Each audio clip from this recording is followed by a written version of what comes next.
நம்ம கைகள்ல கடுக ஒட்டுறது மூலமா தலைவலி காணாம போயிடும். நம்ம உள்ளங்கைகள்ல ஒரு குறிப்பிட்ட இடத்துல ஒரு குறிப்பிட்ட விதையவோ இலைகளே ஒட்டுறது மூலமா நம்ம நோய்களை குணப்படுத்திக் கொள்ள முடியும். எந்தவித பக்க விளைவும் இல்லை, செலவே இல்லாம நம்ம பக்கத்திலே இருக்கக்கூடிய விதைகளும் இலைகளும் போதும். தலைவலிக்கு நம்ம வீட்டில் இருக்கக்கூடிய கடுகு போதுங்க. அந்த கடுகை பயன்படுத்தி நம்ம தலைவலி எப்படி போக்குறது? கட்டை விரல்ல இந்த மேல் பகுதி அப்படியே வந்தோம் அப்படின்னா இந்த மெது இருக்கு இல்லையா, இந்த பகுதியில் ஒரு 2 நிமிஷம் விட்டு விட்டு அழுத்தம் கொடுங்க. அழுத்தம் கொடுத்து முடிச்சதுக்கு அப்புறம் கடுகை இந்த மாதிரி ஒட்டிக்குங்க. அழுத்தம் கொடுத்தோம் இல்லையா கட்டை விரல்ல, அந்த இடத்துல இப்படி வச்சு ஒட்டிடுங்க.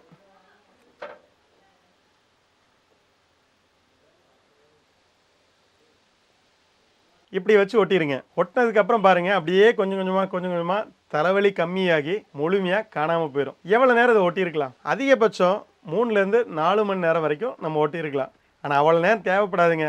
அரை மணி நேரத்துலேருந்து 1 மணி நேரத்துக்குள்ள தலைவலி காணாமல் போயிடும். அதுக்கப்புறம் அந்த கடுகு எடுத்து தூர போட்டுடலாம். தேவைப்பட்டால் நீங்கள் ஒரு 3லேருந்து 4 மணி நேரம் கூட வச்சிருக்கலாம். இது போல் ஏராளமான விதைகள் இருக்குது. கடுகு, சீரகம், வெந்தயம், மிளகு இது போன்ற விதைகள் வச்சிருக்கிறோம். ஏராளமான இலைகள் இருக்குது. கற்பூரவள்ளி, துளசி இலை, மா இலை, கொய்யா இலை இது போன்ற இலைகள் இருக்கு இல்லையா, இந்த இலைகளையும் விதைகளையும் பயன்படுத்தி நம்ம உடம்புல வரக்கூடிய பல்வேறு நோய்களை குணப்படுத்தி கொள்ள முடியும். அதுதான் இலை விதை சிகிச்சை. இதை பற்றி உங்களுக்கு முழுசாக சொல்லிக் கொடுக்கறதுக்காக வரக்கூடிய ஜூன் மாதம் 20ஆம் தேதி முதல் 22ஆம் தேதி வரை இரவு 7 மணி முதல் 9 மணி வரை ஒரு 3 நாள் ஆன்லைன் வகுப்பு கூகுள் மீட்டில் நடக்குது. இந்த வகுப்பு உங்களுக்கு யார் சொல்லித் தர்றாங்கன்னா இயற்கை மருத்துவர் ஹீலர் சுகுமாரையா தான் உங்களுக்கு இந்த வகுப்பு சொல்லித் தர போறாங்க. இதற்கான கட்டணம் 1000 ரூபாய். வகுப்பில் கலந்து கொள்ள கீழ்காணும் தொலைபேசி எண்ணில் தொடர்பு கொண்டு உங்கள் வருகையை முன்பதிவு செய்து கொள்ளுங்கள். நன்றி, வணக்கம்.